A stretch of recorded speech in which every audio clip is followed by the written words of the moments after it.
ప్రసాద్ గారు, మనం చూస్తున్నాము బీజేపీ విజయం అనేది హుజూరాబాద్ ఎన్నికకు సంబంధించి అక్కడికే ఆ ఉప ఎన్నికకు పరిమితం అవుతుంది అనుకుందామా, లేకపోతే పదే పదే బీజేపీ నాయకులు చెబుతున్నట్లు టీఆర్ఎస్లో త్వరలోనే కొన్ని ప్రకంపనలు రాబోతున్నాయి, ఈ ఎన్నిక ఫలితం ఈ 2 ఏళ్లలో టీఆర్ఎస్ మీద చాలా ఎక్కువగా ఉంటుందని చెబుతున్నారు. అలాంటి ప్రభావం ఉంటుందని అనుకుంటున్నారా? ఒకటి ఈశ్వర్ గారు నమస్కారం, అక్కడ ఉన్నటువంటి పెద్దలకు అందరికీ నమస్కారం. ఇది బీజేపీ సాంకేతికంగా గెలిచిన విజయం. ఇది ప్రత్యక్షంగా ఈటల పర్సనల్గా ఆయన, ఎందుకంటే టీఆర్ఎస్ ప్రోడక్టు, టీఆర్ఎస్లో ఒక 16-18 సంవత్సరాల పాటు అటు ఉద్యమ నేతగా, శాసనసభ్యుడిగా, మంత్రిగా, లెజిస్లేటివ్ పార్టీ నాయకుడిగా కేసీఆర్ గారు ఇచ్చినటువంటి అనేక అవకాశాలని తీసుకొని దాంతో ఒక ప్రజానాయకుడిగా ఎదిగినటువంటి ఈటల రాజేందర్ గారు ఇటీవల బీజేపీ పార్టీలో చేరడం వల్ల సహజంగానే ఈటల రాజేందర్ గారికి మీరు ఆ 10 కారణాల్లో విశ్లేషించినట్టు ఒక మనమడితోనూ తాతతోనూ కూడా ఆయనకు సన్నిహిత సంబంధాలు ఉన్నటువంటి మాట వాస్తవం. ఎందుకంటే ఒక 20 ఏళ్లుగా శాసనసభ్యుడిగా ఉన్నటువంటి ఈటల రాజేందర్ గారు టీఆర్ఎస్ పార్టీ ఇచ్చినటువంటి అనేక అవకాశాలను ఉపయోగించుకొని ప్రజలకు సేవ చేసేటువంటి ఒక గొప్ప అవకాశం ఆయనకు దక్కడం ఈ విజయంలో ఒక భాగంగా మేము భావిస్తాము. కాబట్టి ఇది వ్యక్తిగతమైనటువంటి గెలుపు తప్ప ఇదేదో బీజేపీ గెలిస్తే వ్యక్తిగతమైన విజయం అంటారు. హుజూరాబాద్ లో గెలిస్తే తెచ్చినటువంటి దేవిప్రసాద్ గారు, దుబ్బాకలో గెలిచినా అది రఘునందన్ రావు వ్యక్తిగతంగా గెలిచిన గెలుపు అంటారు. ఇక్కడ హుజూరాబాద్ లో గెలిస్తే ఇక్కడ ఈటెల రాజేందర్ వ్యక్తిగతంగా గెలిచినటువంటి విజయంగా చెప్తారు. ఈశ్వర్ గారు దానికి ప్రాతిపాదికలనే కదా. మేమేమో అల్లాటప్పగా ఊహించి ఊహాజనితమైనటువంటి సమాధానాలు చెప్పడం లేదు. ఎందుకంటే భారతీయ జనతా పార్టీ ఆ నియోజకవర్గంలో ఉన్నటువంటి సంస్థాగత నిర్మాణాలు, అది దుబ్బాక కావచ్చు, ఇలా హుజూరాబాద్ కావచ్చు, కేవలం అక్కడ ఉన్నటువంటి వ్యక్తిగతమైనటువంటి ప్రతిష్ట మీద గెలిచినటువంటి అంశాలు. రెండవది, హుజూరాబాద్లో అయితే ప్రత్యక్షంగా కాంగ్రెస్ పార్టీ పనిగట్టుకొని ఇలా ఈటల రాజేందర్ను గెలవడానికి చేసినటువంటి ఒక తీవ్రమైనటువంటి ప్రయత్నం. ఎందుకంటే రేవంత్ రెడ్డి గారు ఒక 4 నెలలుగా పిసిసి ప్రెసిడెంట్ అయిన తర్వాత రాష్ట్ర వ్యాప్తంగా కూడా ఒక పొలిటికల్ యాక్టివిటీని స్పీడ్ చేసినటువంటి విషయం మీ అందరికీ తెలుసు. కానీ ఎక్స్క్లూడెడ్ హుజూరాబాద్లో ఎలాంటి కార్యక్రమాలు లేకుండా కేవలం రాష్ట్రమంతా కార్యక్రమాలనే కానీ ఉప ఎన్నికకు సంబంధించి ఎటువంటి ఎఫర్ట్ కూడా పెట్టలేదు. కనీసం ఓటేయమని అడగడం అంటే ఎలా కనిపిస్తోందంటే ఆత్మస్తుతి పరనింద అన్నట్టుగా మీరు ఇతరులపైన కారణాన్ని, కాంగ్రెస్ పైన కారణాన్ని వేసేస్తున్నారు. కానీ మీ ఓటమి మామూలు ఓటమి కాదు, 24,000 ఓట్ల తేడాతో ఓడిపోయారు. అంటే ఏ రకమైనటువంటి ఓటమిని చూశారు? ఇటువంటి ఓటమి ఉంటుందని అసలు టీఆర్ఎస్ ఊహించిందా? ఈశ్వర్ గారు, మేము తప్పకుండా గెలుస్తామనే ఎన్నికల బరిలోకి దిగినాం. మా చేసేటువంటి ప్రయత్నాలన్నీ చేసినాం.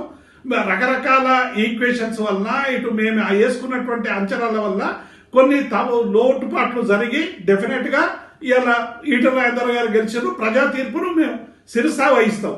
కానీ ఇలా భారతీయ జనతా పార్టీ చేస్తున్నటువంటి ప్రచారం ఏవైతుందో 2023లో మాదే ఇక రాష్ట్రం, ఎవరు మాకు అడ్డు లేరు అనేటువంటి చెప్పే మాటల్ని ఇలా కేవలం అది హుజూరాబాద్ ఎన్నికల్లో చూసి మురిస్తే అది వారికే వ్యక్తిగతంగా వారికి వదిలేస్తాం. కానీ ఈ ఎన్నిక అనేటువంటిది ఒక ప్రత్యేకమైనటువంటి ఎన్నిక. ప్రాతిపాదికల మీదనే మేము మాట్లాడుతూ ఉన్నాం. ప్రాతిపాదిక నిర్మాణాలు, గతంలో పడిన ఓట్లు, ప్రత్యక్ష పార్టీ ఇచ్చినటువంటి సమాధానాలు, ఇవన్నీ రామచంద్రరావు గారు ఒప్పుకుంటారా? ఈటెల రాజేందర్ గెలుపు కానీ ఇది బీజేపీ గెలుపు కాదంటే ఇది బీజేపీ గెలుపు కాదు, ఈటెల రాజేందర్ వ్యక్తిగత ఇమేజ్ ఆయన గెలిపించిందంటున్నారు. ఏ వ్యక్తి అయినా సరే పార్టీ నుంచి క్యాండిడేట్ ప్రభావం తప్పకుండా ఉంటుంది. ఆ ఒక స్థానంలో ఆ ఒక క్యాండిడేట్ని, ఆ క్యాండిడేట్ ఒక బలాన్ని, ఆ క్యాండిడేట్ ఒక ప్రభావాన్ని చూసే టికెట్లు ఇస్తారు జనరల్గా. డెఫినెట్గా ఈటల రాజేందర్ గారి వ్యక్తిగత ప్రభావం ఉన్నది, దాన్ని ఎవరు కూడా దాన్ని డిస్ప్యూట్ చేయరు. కానీ భారతీయ జనతా పార్టీ సింబల్ మీద చేశారు కాబట్టి, భారతీయ జనతా పార్టీలో బహిరంగంగా వారు చేరి పోటీ చేశారు కాబట్టి వారు ఇది ఒక గెలుపుని పార్టీగా కూడా గెలుపు మనం భావించాలి. 2018లో 1% ఓట్ షేర్ లేనటువంటి బీజేపీ ఈ రోజు 51% ఓట్ షేర్ సాధించిందంటే అది ఈటెల రాజేందర్ ఇమేజ్ మాత్రమే, కానీ బీజేపీకి సంబంధం లేదు. ఇది టీఆర్ఎస్ చెబుతోంది. అది ఇప్పుడు వాళ్ళు ఏం చెప్పినా కూడా మనం గుర్తుపెట్టుకోవాలి. ఇప్పుడు ఎలక్షన్స్కు సిచ్యువేషన్స్ మారుతాయి, పరిస్థితులు మారుతాయి. మాకు గతంలో త్రిపురలో ఒక్క సీటు కూడా లేదు, మేము అధికారంలో వచ్చినాము. అదేవిధంగా మాకు ఎన్నో కాన్స్టిట్యున్సీస్లో మేము గెలిచినటువంటి కాన్స్టిట్యున్సీలో మేము 3వ స్థానంలో పోయినట్టు కాన్స్టిట్యున్సీస్ ఉన్నాయి. మేము గతంలో 3వ స్థానంలో ఉన్నటువంటి కాన్స్టిట్యున్సీ మేము గెలిచినాము, దుబ్బాక మొన్న గెలిచినాము. ఆ విధంగా మాకు 1000 ఓట్లు వచ్చినటువంటి కాన్స్టిట్యున్సీలో మేము గెలిచినటువంటి దాఖలాలు ఉన్నాయి. ఒక్క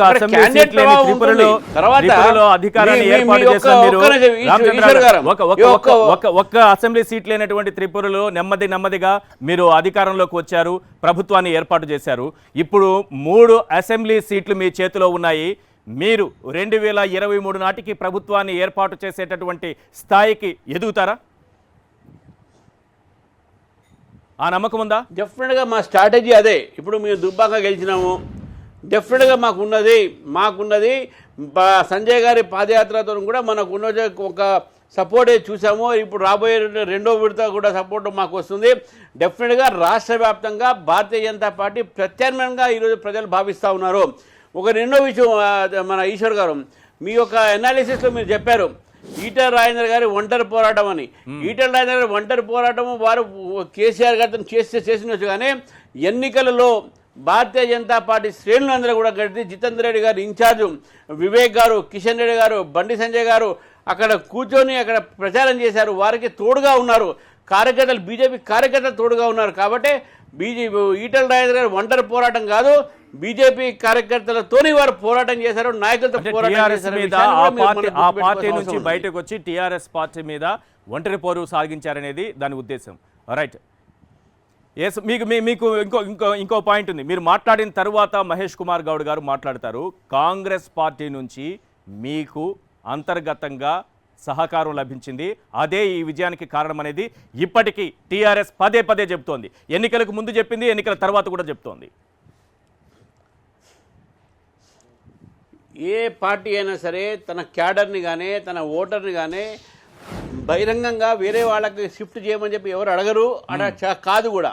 ఈరోజు 60,000 వచ్చినటువంటి కాంగ్రెస్ పార్టీకు కేవలం 3,000 వచ్చినాయంటే ఆ ఓటర్లందరూ కూడా ఈరోజు అక్కడ ఉన్నటువంటి స్థానిక పరిస్థితులు ఈటెల రాజేందర్ వైపు వెళ్ళారు. అది మనం గుర్తుపెట్టుకోవాలి. కొంతమంది పోతే టీఆర్ఎస్ పోయిండొచ్చు, కానీ అక్కడ ఉన్నటువంటి పరిస్థితుల్లో కాంగ్రెస్ పార్టీ ఓటర్లే మాకేశారు, వారు సపోర్ట్ చేసి మేము గెలిచామనేది పొరపాటు. అది ఎందుకంటే ఇది రాజకీయాల్లో ఏమైతే అంటే మనం వచ్చిన ఓట్లే అట్లే ఉండదు. దానికి పక్క ఆధారాలు చూపిస్తున్నారు కదా, ఆధారాలు చూపిస్తామన్నారు. ఎక్కడెక్కడ ఎవరెవరు కలిసి రహస్యంగా మీటింగులు పెట్టుకున్నారో చెప్పారు. ఆ తర్వాత అభ్యర్థి ఎంపిక దగ్గర నుంచి, ప్రచారం దగ్గర నుంచి ఉద్దేశపూర్వకంగానే వెనకడుగు వేసింది కాంగ్రెస్ పార్టీ అని. ఎందుకు మన మీటింగ్ పెట్టారు కదా, రేవంత్ రెడ్డి గారు రోడ్ షో అయింది, మాణిక్ ఠాకూర్ గారు వచ్చారు, వాళ్ళు కూడా బాగానే ప్రచారం చేశారు. మాకు కూడా 1000 మంది వస్తున్నారు, మాకు కూడా బాగానే వస్తున్నారు. నేను పోయాను కాంగ్రెస్ పార్టీ నామినేషన్ వేశారు. అక్కడ మీరు ఎన్ని రోజుల నుంచి అక్కడ తిరుగుతున్నారు, ఎన్ని రోజుల నుంచి ప్రచారం చేశారు, టీఆర్ఎస్ ఎన్ని రోజుల నుంచి అక్కడ ప్రచారం చేస్తోంది, ఎన్ని రోజుల నుంచి నాయకులు వాళ్ళు కాంగ్రెస్ క్యాండిడేట్ కు లేట్ ప్రకటించారు కదా, వాళ్ళకున్న క్యాండిడేట్ బయటకు వెళ్ళిపోయాడు టీఆర్ఎస్ పార్టీలోకి. కాబట్టి వాళ్ళ క్యాండిడేట్ లేరు, లేట్ ప్రకటించారు, లేట్ స్టార్ట్ చేశారు. మహేష్ కుమార్ గౌడ్ గారు క్యాండిడేట్ ఫస్ట్ నుంచి కూడా ప్రచారం మహేష్ కుమార్ గౌడ్ గారు మీకు వచ్చినటువంటి ఫలితం 3,000 ఓట్లను చూసిన తర్వాత ఏం చెప్పాలంటున్నారు, ముందర చెప్పండి మహేష్ కుమార్ గారు. అందరన్నట్టుగానే హుజరాబాద్ లో జరిగిన ఎన్నిక ఒక ప్రత్యేకమైన పరిస్థితిలో జరిగింది. హుజరాబాద్ లో జరిగిన ఎన్నిక పార్టీల పరంగా జరగలేదు. ఇది కేవలం కేసీఆర్ వర్సెస్ ఈటెలగానే జరిగింది. అలా జరిగింది కాబట్టి కాంగ్రెస్ ఓట్ బ్యాంక్ కూడా ఎవరికో ఒకరికి ట్రాన్స్ఫర్ అయ్యింది. అంత ఒక రకంగా ట్రాన్స్ఫర్ కాకుండా కొంత టీఆర్ఎస్ కి, కొంత బీజేపీకి ట్రాన్స్ఫర్ అయ్యి ఉండొచ్చు. ఎందుకు ట్రాన్స్ఫర్ అయ్యిందంటే అక్కడ ఇరు పార్టీలు కూడా డబ్బులు విడిగా పెట్టారు. మన వీడియోలో చూసాం, 5,000, 10,000 చొప్పున ఇటు టీఆర్ఎస్ గాని అటు బీజేపీ గాని పంచింది. 2 పెద్ద ఆంబోతుల మధ్య ఒక లాగలాగైనట్టు మా పరిస్థితి. అక్కడ మేము ఉద్యమకారులు పెట్టినాము, కానీ గెలలేకపోయి వీళ్ళ పరిస్థితి ఏంటంటే తీరా ఎన్నికల మాకు కూడా 1,000 మంది వచ్చారు. దగ్గర రామ్ సార్ చెప్పినట్టుగా మాణిక్యం ఠాకూర్ మీటింగ్ కి మహిళలే 5,000 మంది వచ్చారు. రేవంత్ రెడ్డి గారి మీటింగ్ మా జనం వచ్చారు, అందరూ ఆదరించినారు. కానీ తీరా ఎన్నికల అంటే సమయం 4-5 నెలలుగా బీజేపీ టీఆర్ఎస్ అక్కడ స్థానికంగా ఉండి ప్రచారం చేసుకుంటూ ఎన్నికల వాతావరణాన్ని సృష్టిస్తే 4 రోజుల ముందు వస్తే మీకు అన్ని ఓట్లు వచ్చేస్తాయనుకుంటున్నారా? 4 రోజుల ముందు మా మీరు వచ్చింది ఎప్పుడు? 4 రోజుల ఇక్కడే ముందు కాదు, కాకుండా ఇక్కడే కాదు, ఎక్కడైనా సరే ఆల్రెడీ ఎస్టాబ్లిష్ క్యాండిడేట్ ఉంటే వేరు, కానీ నాగార్జునలో జానారెడ్డి గారు పోటీ చేస్తున్న ఊహాగానం, దాని అభ్యర్థిని ఎప్పుడు ప్రకటించాము మేము? ఎన్నికల తేదీ వచ్చిన తర్వాత ప్రకటించాము. ఇక్కడ కూడా అదే జరిగింది. ఏమంటారు, మేనల్లుడు వెళ్ళిపోతే కొత్త అల్లుడు కోసం చూసుకుంటే పరిస్థితి అయిపోయింది మాకి. సరే, ఒక క్యాండిడేట్ వెళ్ళిపోయినప్పుడు కొత్త క్యాండిడేట్ చూసినప్పుడు చాలా మంది 19 మంది అభ్యర్థి అప్లై చేసినారు. వాళ్ళని వడపోసాము, ఒక ఉద్యమకారులను పెట్టాము మేము. ఆ ఉద్యమకారుడు కూడా చాలా కష్టపడి ఇంటికి పోయాడు, తిరిగి వెళ్ళినాడు. కానీ మీరు అభ్యర్థిని అనౌన్స్ చేసినప్పుడే ఉద్దేశపూర్వకంగా బలహీనమైనటువంటి అభ్యర్థిని, స్థానికేతరుని తీసుకొచ్చారు, అనుభవం లేనటువంటి నాయకుని తీసుకొచ్చారు. మీరు క్యాండిడేట్ ని అనౌన్స్ చేయడమే ఆలస్యము. అనౌన్స్ చేసిన తరువాత మీ పైన వచ్చినటువంటి ఆరోపణలు ఇవి.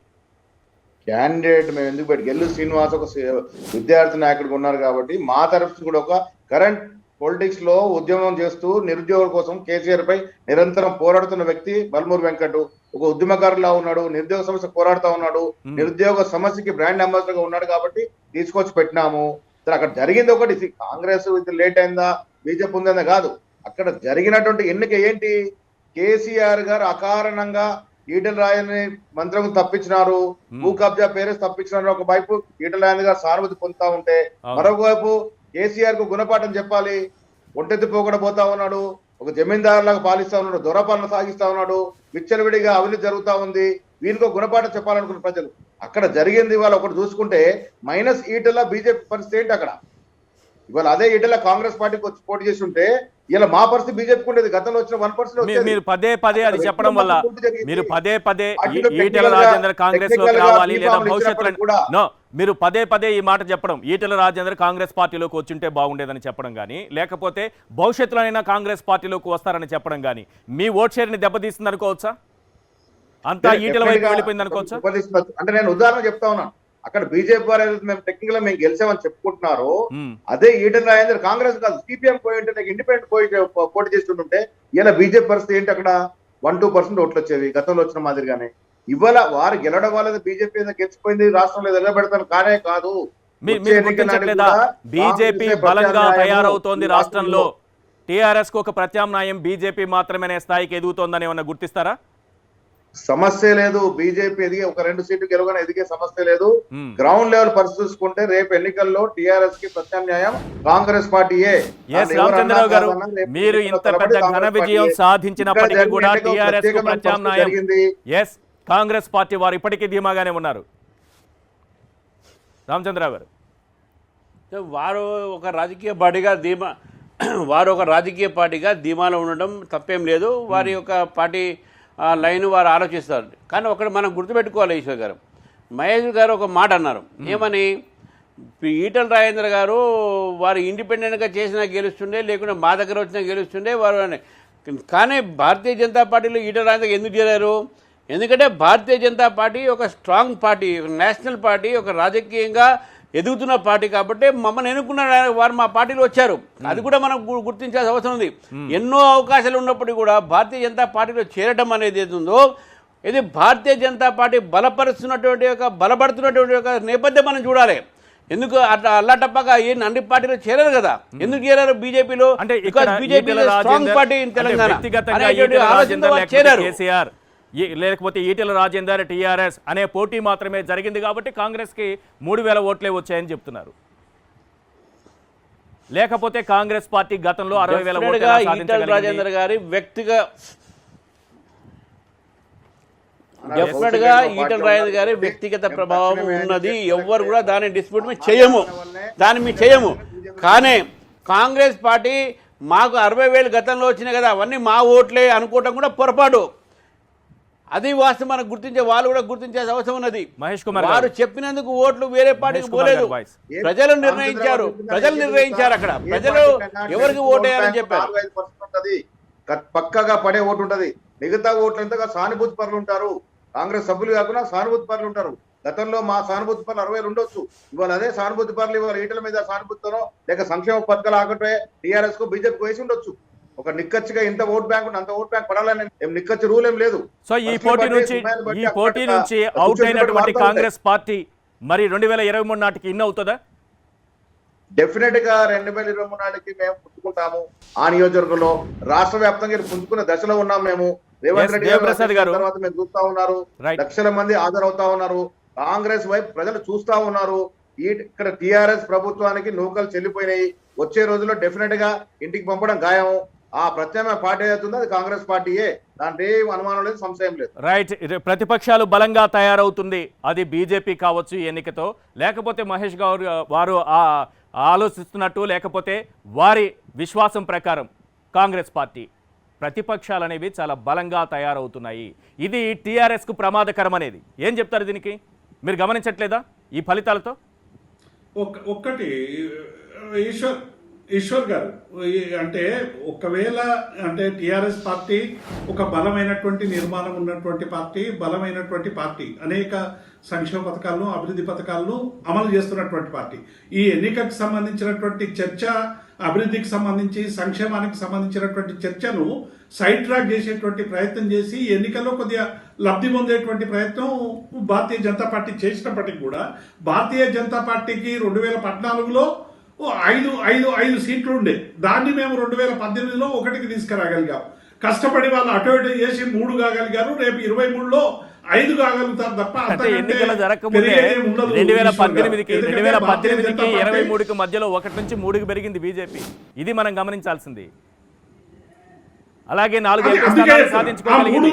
5కు చేసేటువంటి ప్రయత్నం చేసుకుంటారు. ఆ తర్వాత 33 జిల్లా పరిషత్ చైర్మన్లను సాధించుకున్నాం, వందలాది మండలాన్ని సాధించుకున్నాం, 141 మున్సిపాలిటీలను సాధించుకున్నాం, అనేక మేయర్లను కూడా సాధించుకున్నాం ఈశ్వర్ గారు. కాబట్టి ఈ పార్లమెంట్ ఎన్నికల తర్వాతనే స్థానిక సంస్థలకు సంబంధించినటువంటి ఎన్నికల్లో అప్రతీతంగా తెలంగాణ రాష్ట్ర సమితి ముందుకు పోయినటువంటి నేపథ్యం మీకు తెలుసు. కాబట్టి ఇలా భారతీయ జనతా పార్టీ ఏదైతే ఈటెల రాజేందర్ ద్వారా వచ్చినటువంటి బలాన్ని అదేదో రాష్ట్ర బలంగా వాళ్ళ బలంగా చూస్తా ఉన్నారు. మొత్తంగా కూడా దేశవ్యాప్తంగా కూడా ఇలా వాళ్ళ బలం ఎట్లెట్లా తగ్గుతున్నదో మీరు దేశవ్యాప్తంగా చూస్తా ఉన్నారు. ఇలా హిమాచల్ ప్రదేశ్ ఎన్నిక ఫలితం కావచ్చు, మహారాష్ట్ర ఫలితం కావచ్చు, కర్ణాటక ఫలితం కావచ్చు, హర్యానా ఫలితాలు కావచ్చు, మొత్తంగా కూడా ఇలా దేశవ్యాప్తంగా మోడీ ప్రభావం కానీ బీజేపీ ప్రభావం కానీ తీవ్రంగా తగ్గుతున్నటువంటి నేపథ్యం. కాబట్టి ఇక్కడ తెలంగాణలో వారేదో అద్భుతాలు సృష్టించి ఏమో చేస్తారని ఇక్కడ ప్రజలెవరు భావించడం లేదు. ప్రజలందరూ కూడా బీజేపీకి సంబంధించినటువంటి విధానాలు, పాలసీల పట్ల తీవ్రమైనటువంటి ఆగ్రహంతో ఉన్నారు. ఇలా ఈ ఒక్క ఎన్నికల్లో కొంత మెజార్టీ రావడం ద్వారా అదేదో అండర్మైన్ చేస్తున్నారని వాళ్ళు భావించవచ్చు. కానీ ఇవన్నీ కూడా ప్రజలు సరైనటువంటి సందర్భంలో ప్రశ్నించేటువంటి అవకాశం వస్తుంది.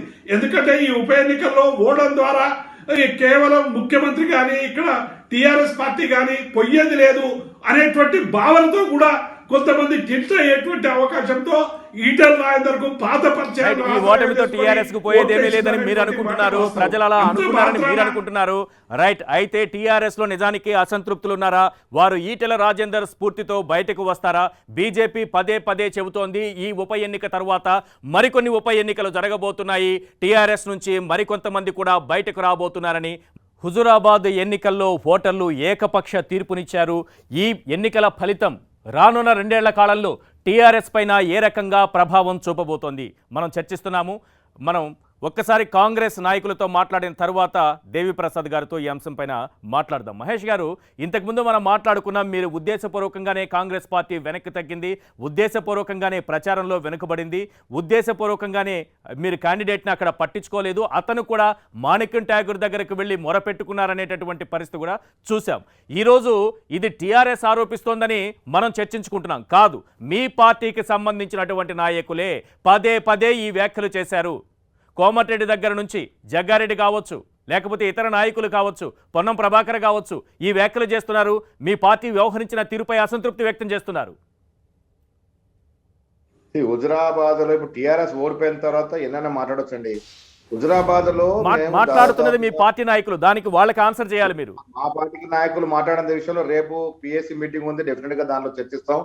పొలిటికల్ అఫైర్స్ మీటింగ్ లో అందరం చర్చించుకుంటాం. ఎక్కడ లోపం జరిగింది, ఎందుకు వాళ్ళు మాట్లాడారు, ఎందుకు మేము మాట్లాడాల్సి అవన్నీ కూడా చర్చించుకుంటాం. కానీ ఒకటి మాత్రం వాస్తవం, అక్కడ ప్రచారం చేయలేదన్నది చాలా అబద్ధము. పెద్దలు సీనియర్ నాయకులు జీవన్ రెడ్డి గారు దాదాపు 25 రోజులు అక్కడే మకామిస్తున్నారు. మాజీ మంత్రి శ్రీధరబాబు అక్కడే ఉన్నారు, ఒక మండలానికి పరిమితం పనిచేస్తున్నారు. పొన్నం ప్రభాకర్ అక్కడే ఉన్నారు, దామోదర్ నరసింహ అక్కడే ఉన్నారు, ఉత్తమ్ కుమార్ రెడ్డి 2 పర్యాలు వచ్చిపోయినారు, బట్టి గారు తిరిగినారు, రేవంత్ రెడ్డి గారు 2 పర్యాలు వచ్చిపోయినారు. మేమంతా అక్కడ మకామిస్తున్నాము. కానీ ప్రజలు ఇచ్చిన తీర్పు ఇవాళ ఏమైపోయింది? అక్కడ కాంగ్రెస్ ఇంత కష్టపడ్డా, మాకు ప్రజల్లో ఆదరణ కనబడ్డా, తుదకు చూస్తే వాళ్ళు ప్రజలు ఒక నిర్ణయం తీసుకుని ఈటెల రాజేందర్ సానుభూతి వేవులో పడిపోయినారు, ఆయన గెలిపించినారు. ఏదో కార్యక్రమాలు చేస్తున్నట్టు కాంగ్రెస్ పార్టీ కనిపించింది. అది మాత్రం వాస్తవమే. దళిత గిరిజన దండోరా, ఆ దండోరా ఎక్కడ వేశారు?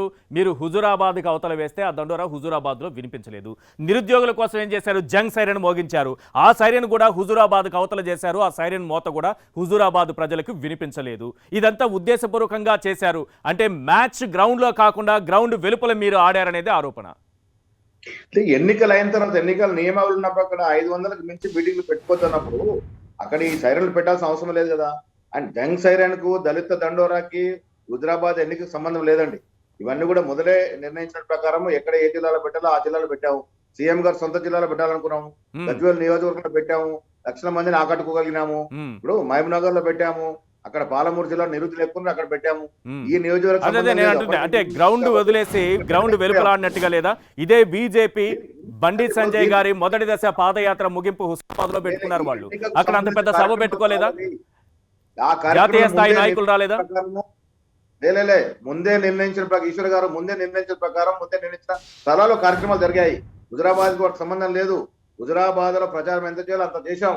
కానీ ప్రజల తీర్పు ఇవాళ ఆ విధంగా మనం ఏం చేస్తాం? ఇలా బీజేపీ వాళ్ళు చెప్పుకుంటాం, మేమేదో గెలిచినామని చెప్పుకుంటారు. అస్సాం మినహా ఏ రాష్ట్రంలో పనితీరు బాగుందండి? ఇవాళ చాలా బలమైన ప్రదర్శన చేశారు. ఇలా రాజస్థాన్ లో 3 సీట్లు మేము గెలిచాము. కర్ణాటకలో బీజేపీ ప్రభుత్వం ఉంది, ముఖ్యమంత్రి జిల్లాలో మేము గెలిచాం 15,000 ఓట్ల ఆధిక్యతతో. ఇవాళ చూడండి మీకు ఇంకోటి రాజస్థాన్ లో, అదేవిధంగా హిమాచల్ ప్రదేశ్ లో 3 సీట్లు గెలిచాం, ఒక పార్లమెంట్ సీట్ గెలుచుకున్నాము. ఎక్కడ బీజేపీ ప్రదర్శన ఉంది? ఒక్క అస్సాం మినహా. మీరు అన్నట్టు ఇప్పుడు ఒక పాయింట్ బాగా చెప్పారు. ఈటెల రాజేందర్ని బీజేపీ అభ్యర్థిగా ప్రజలు గుర్తించకపోవడం వల్లనే గెలిచినారని. నిజంగా గుర్తించి ఉంటే ఇవాళ డీజిల్ యొక్క రేటు, పెట్రోల్ యొక్క రేటు, సిలిండర్ యొక్క రేటు వాళ్ళ మైండ్ లో ఉంటే ఇలా ఈటెల రాజేందర్ గెలిచేవాడే కాదు. ఇవాళ ఈటెల రాజేందర్ని ఇవన్నిటికీ మినాయించి ఆయన వ్యక్తిగతంగా చూశారు ప్రజలు, ఆయన సానుభూతికి పరంగా చూశారు ఆయన, కాబట్టి ఆయన గెలవగలండి అక్కడ. అంటే మీకు బీజేపీకి ఇద్దరికి ఉమ్మడి శత్రువు ఎవరు? టీఆర్ఎస్. ఇద్దరికి ఉమ్మడి శత్రువు టీఆర్ఎస్ కాబట్టి ఉద్దేశపూర్వకంగానే ఈ విధంగా చేశారనే ఆరోపణ. మాకు ఇరువురు శత్రువులే. కేంద్రంలో బీజేపీ ప్రధాన శత్రువు, బీజేపీతో కలిసే సమస్య లేదు. మేము కేంద్రంలో మీరు చూడండి, ఇప్పుడు కాదు గతంలో కానీ ఇప్పుడు కానీ భవిష్యత్తు కానీ ఎప్పుడు మేము కలిసే అవకాశం లేదు, ఆ ఛాన్స్ కనబడదండి. ఏమైనా కలిసే అవకాశం ఉంటే రేపు టీఆర్ఎస్ బీజేపీ కలిసి పోటీ చేస్తుంది. గతంలో చూడండి 7.5 ఏళ్లుగా బీజేపీ తీసుకున్నటువంటి ప్రతి కార్యక్రమంలో వీళ్ళు పాత్ర ఉందా లేదా చూడండి.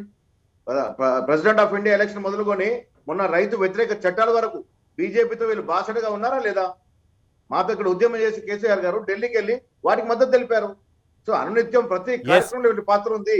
రేపు కూడా వీళ్ళు కలిసి పోటీ చేయబోతా ఉన్నారు. కాంగ్రెస్ కి ప్రధాన శత్రువు బీజేపీ అక్కడ, ఇక్కడ టీఆర్ఎస్. ఇరువురు కూడా మాకు సమాన దూరంలో ఉన్నారు. ఇరువురితో కూడా పోరాడతాం. రైట్. దేవిప్రసాద్ గారు, కనీసం టీఆర్ఎస్ నాయకులు ప్రశ్నించని విధంగా నేను ప్రశ్నించాను ఇంత గట్టిగా కాంగ్రెస్ ను ప్రశ్నించిన తర్వాత, వారి దగ్గర నుంచి వచ్చినటువంటి సమాధానం విన్న తర్వాత నిజానికి కాంగ్రెస్ పార్టీ బీజేపీకి ఉద్దేశపూర్వకంగా సహాయపడిందని ఇంకా నమ్ముతున్నారా మీరు? ఈ ఓటమికి కారణం కాంగ్రెస్ అంటూ వారి వైపే వేలు చూపించి ముగించేస్తారా? డెఫినెట్గా ఈశ్వర్ గారు, డెఫినెట్గా అదొక కారణమని మేము ఇప్పటికి కూడా గట్టిగా చెప్తున్నాం. మేము చెప్పడం కాదు. ఇప్పుడు మేమేదో గట్టిగా అడగలేదు, అడిగినామని మీరు అన్నారు కదా. సహజంగానే ప్రజలందరూ కూడా అడుగుతున్నటువంటి ప్రశ్న ఇలా కోమటిరెడ్డి వెంకటరెడ్డి కానీ, జగ్గారెడ్డి కానీ ఒక బాధ్యత కలిగినటువంటి ఒక పార్లమెంట్ సభ్యుడు, ఒక శాసనసభ్యుడు ఇద్దరు కూడా ఇటువంటి ఆరోపణనే కాంగ్రెస్ పార్టీ మీద చేసిండ్రు. సరైనటువంటి ప్రచారం జరగలేదు, సరైనటువంటి క్యాండిడేట్ నిలబెట్టలేదు, ప్రచారం సమన్వయం చెయ్యలేదనేటువంటి విషయాన్ని ఆ పార్టీకి సంబంధించినటువంటి వాళ్ళే మేము అధిష్టానాన్ని కంప్లైంట్ చేస్తామని చెప్పారు. కాబట్టి ఇలా అది క్షేత్రస్థాయిలో చాలా రుజువైంది. పోలింగ్ రోజు ఏ ఒక్క కాంగ్రెస్ కార్యకర్త కూడా ఓటింగ్ గురించి ఎక్కడ కూడా తిరగనటువంటి నేపథ్యాన్ని చూసాం. మహేష్ గౌడ్ గారు చెప్పారు 25 రోజుల ముందే వాళ్ళందరూ ఉన్నారని. 25 రోజుల ముందు మీరు క్యాండిడేట్లే పెట్టలేదు, ఇక మీ నాయకులు అక్కడ ఉండేటువంటి అవకాశమే లేదు.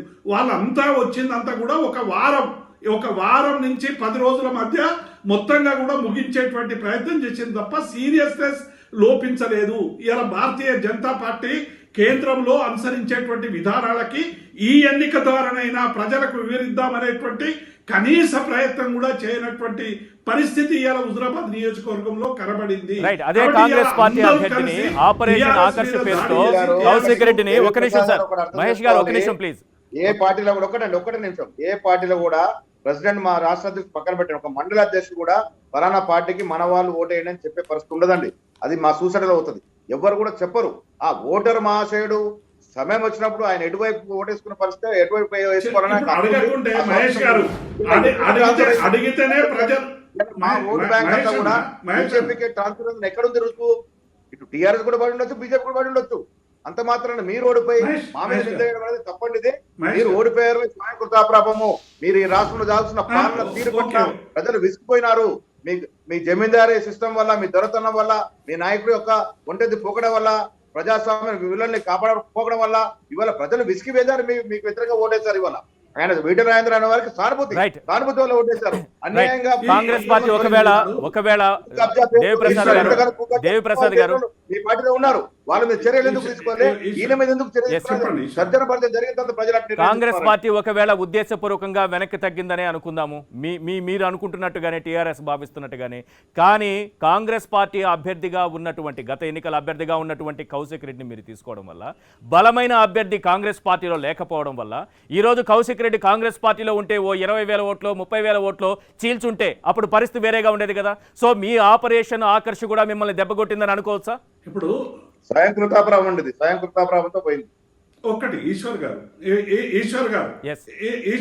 ఎవరైనా ఏ రాజకీయ పార్టీ నుంచి అయినా ఒక రాజకీయ పార్టీకి వస్తామంటే ఏ పార్టీ అయినా తీసుకుంటారు. హౌస్ఫుల్ అని బోర్డు పెట్టడానికి ఇది సినిమా హాల్ కాదు. ప్రతి రాజకీయ పార్టీ ఇతర రాజకీయ పార్టీని అవమానించేటువంటి సమస్య ఉంటుంది. బీజేపీలో ఉన్న వాళ్ళు ఎవరు, ఈటెల రాజేందర్ గాని అందరూ కూడా ఇలా జాతీయ కార్యవర్గంలోనే అనేక మంది ఇలా టీఆర్ఎస్ నుంచి పోయినటువంటి వాళ్ళు కూడా వచ్చినటువంటి నేపథ్యాన్ని చూస్తాం. ఇలా భారతీయ జనతా పార్టీలో కూడా చాలా కాలంగా పనిచేస్తున్న వాళ్ళు అందరూ కూడా వెనక్కి పడిపోయి కొత్తగా మా పార్టీ నుంచి పోయినటువంటి వాళ్ళు, కాంగ్రెస్ నుంచి పోయిన వాళ్ళే ఇలా ప్రధాన పాత్ర పోషిస్తున్నటువంటి విషయం మీకు తెలుసు. అంటే భారతీయ జనతా పార్టీగా ఇట్స్ ఓన్గా ఈ రాష్ట్రంలో ఎటువంటి ప్రభావం చూపించలేదు.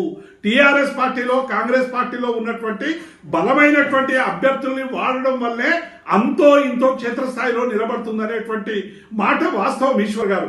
కాబట్టి వారు మేము ఏం చెప్తున్నాం, మేము ఓడిపోయినాం మీ దగ్గర, మేము ఒక్కటి ఈశ్వర్ గారు మేము ఓటమి చెందినాం.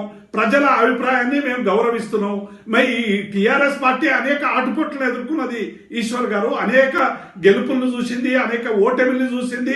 వాటన్నిటి కూడా విజయాలు చేసుకొని ఈ తెలంగాణ రాష్ట్ర సాధన నుంచి అభివృద్ధి వరకు కూడా అనేక మైళ్ళు ప్రయాణం చేసినటువంటి విషయం మీకు తెలుసు. కాబట్టి